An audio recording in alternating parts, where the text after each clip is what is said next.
بسم اللہ الرحمن الرحیم۔ مجھے سننے والے میٹھے میٹھے پیارے پیارے بھائیوں اور بہنوں کی خدمت میں خوشبو سے معطر السلام علیکم ورحمۃ اللہ وبرکاتہ۔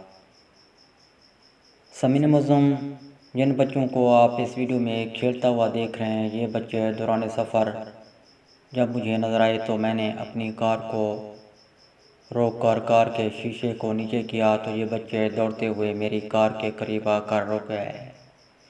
پھر ان بچوں نے یک زبان ہو کر پرجوش انداز میں مجھے السلام علیکم ورحمۃ اللہ وبرکاتہ کہا۔ میں نے جواباً مسکراتے ہوئے وعلیکم السلام ورحمۃ اللہ وبرکاتہ کہا۔ سامعین معظم، پھر ان بچوں نے بڑے ہی مؤدبانہ انداز میں مجھے بڑے بھائی جان کہہ کر پکارا اور کہا کہ بڑے بھائی جان، لگتا ہے کہ آپ راستہ بھولے ہوئے ہیں۔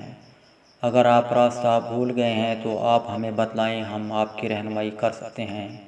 ہم یہاں کے مقامی ہیں، ہم ان راستوں سے بخوبی واقف ہیں کہ کون سا راستہ کس طرف کہاں جاتا ہے۔ سامعین معظم، میں نے ان بچوں کو کہا کہ میرے بھائیوں، آپ نے اگر مجھے راستہ بتلا دیا، آگے چل کر وہ راستہ کہ کہیں اور چلا گیا، کیونکہ آپ دور تک تو نہیں گئے ہوں گے، آپ نے تو صرف سنا ہوا کہ یہ راستہ کہاں جاتا ہے، تو پھر مجھے آگے کون آگاہی کرے گا، کون بتلائے گا ٹھیک صحیح راستہ۔ پھر بچوں نے کہا کہ ہم ایسا کرتے ہیں کہ ہم اپنے بڑوں کو بلا کر لاتے ہیں، وہ آپ کو ٹھیک صحیح راستے کے متعلق آگاہی دے پائیں گے۔ سامعین معظم، میں نے پھر کہا کہ میرے بھائیوں، میں ہرگز راستہ نہیں بھولا ہوا ہوں، بلکہ میں نے جان بوجھ کر آج اس راستے کا خود ہی انتخاب کیا ہے۔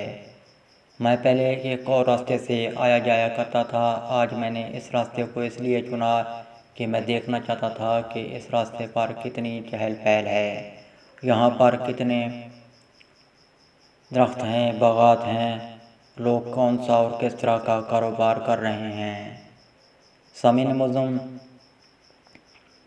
پھر میں نے جب بچوں کے اس کھیلنے کی جگہ کو غور سے دیکھا، جو کہ آپ کو اس ویڈیو میں بھی نظر آ رہی ہوگی، میں نے بچوں کو کہا کہ پیارے بھائیوں، جس جگہ پر آپ کھیل رہے ہیں یہاں پر تو کافی گندگی ہے، آپ بیمار بھی ہو سکتے ہیں۔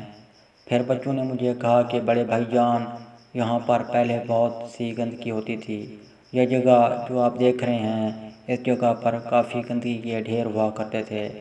سامعین معظم، اب بھی آپ کو اس جگہ پر کافی گندگی کے ڈھیر نظر آ رہے ہوں گے۔